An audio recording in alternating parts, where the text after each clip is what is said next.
16 বছর শেখ হাসিনা এবং তার দল বাংলাদেশের মানুষকে একটা বড় জলখানায় রূপান্তর করে আটকে রাখছিল। আজকে মুক্ত বাতাসে মুক্ত হাওয়াতে আমরা যে আমাদের মায়ের ভাষা আন্দোলনের যে শহীদরা ছিল তাদের প্রতি শ্রদ্ধা জ্ঞাপন করতে পারছি। আর এই সিরাজগঞ্জে শুধু শহীদ মিনারকে 2 ভাগ বিভক্ত করেছে।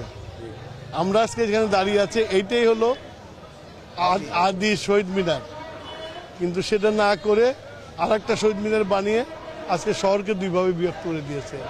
ওরা বিভাজনের রাজনীতি করছে, কিন্তু দেশের মানুষ বিভাজনের রাজনীতি করে নাই। এক হয়ে আজকে মুক্ত হওয়াতে আবার সেই আগের মতো 21শে ফেব্রুয়ারি পালন করতেছে। 21শে মধ্যে চেতনা, 21 মধ্যে বিশ্বাস, 21 মধ্যে বিশ্বাস, ভুলি নাই ভুলবো না, ভুলি নাই ভুলবো না। আমাদের প্রাণপ্রিয় নেতা ইকবাল হাসান মাহমুদ টুকু ভাই জাতীয় স্থায়ী কমিটির সম্মানিত সদস্য, উনি সিদ্ধান্ত দিয়েছেন যে প্রবাদ ফেরির মাধ্যমে আমাদের যে আসল কালচার সেই কালচার বাস্তবায়ন করার জন্য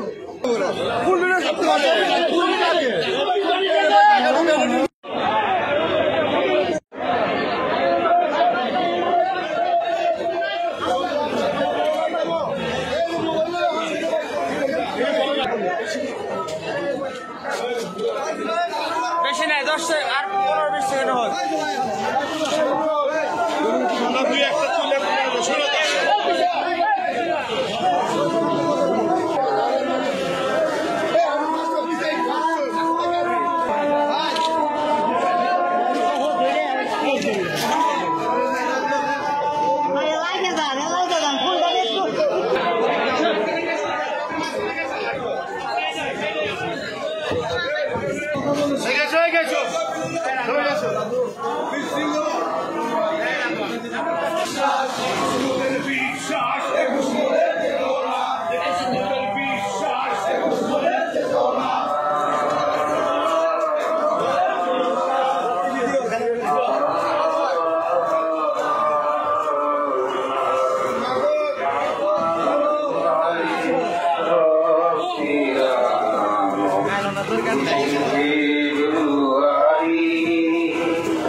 আমরা ধীরে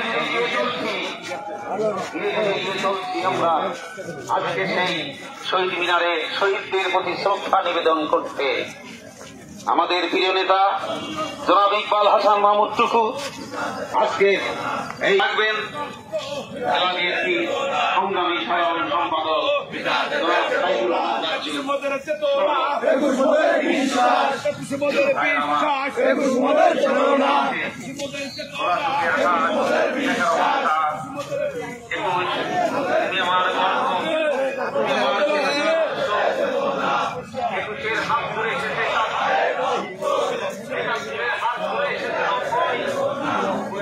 আমার ছাত্র না পিছিয়ে পড়ছে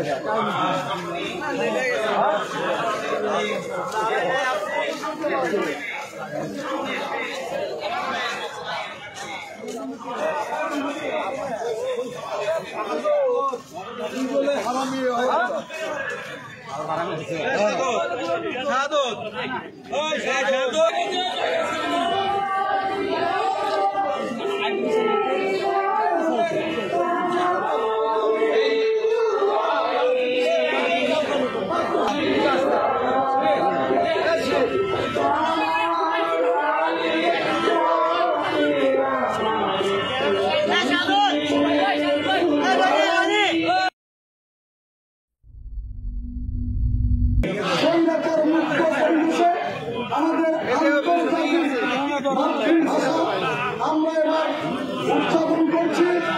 আমরা শহীদদের প্রতি শ্রদ্ধা নিবেদন করছি, যারা রক্ত দিয়ে মায়ের ভাষাকে প্রতিষ্ঠিত করেছে। সেই সালাম বরকত রফিক সহ সকল শহীদদের প্রতি শ্রদ্ধা নিবেদন করছি। আমরা সিরাজগঞ্জ জেলা বিএনপির পক্ষ থেকে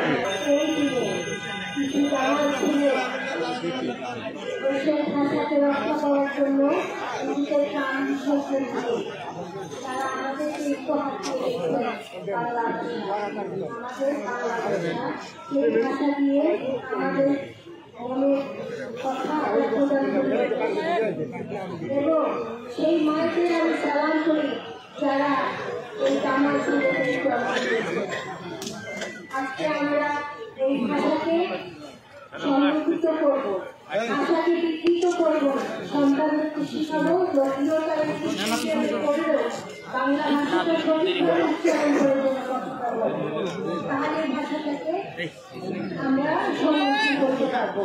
এবং আপনারা যতটা পারেন বাংলা ভাষা এবং এই জিনিসটা বাচ্চাদের ভিতরে ঢুকিয়ে দিবেন এবং তারা যেন বাচ্চারা নিজেকে বাঙালি বলে পরিচয় করে। বাংলা দুইটা, একটা ওপার বাংলা, একটা এপার। আমরা হচ্ছি এপার বাংলা জনগণ, কিন্তু আমাদের কৃষ্টি কালচার সব কিছু একটু আলাদা কাজেই বাংলা ভাষায় কথা বলি কিন্তু আমরা অর্জন করেছি আমাদের কাজে এই ভাষাটাকে আমরা সচল রাখবো।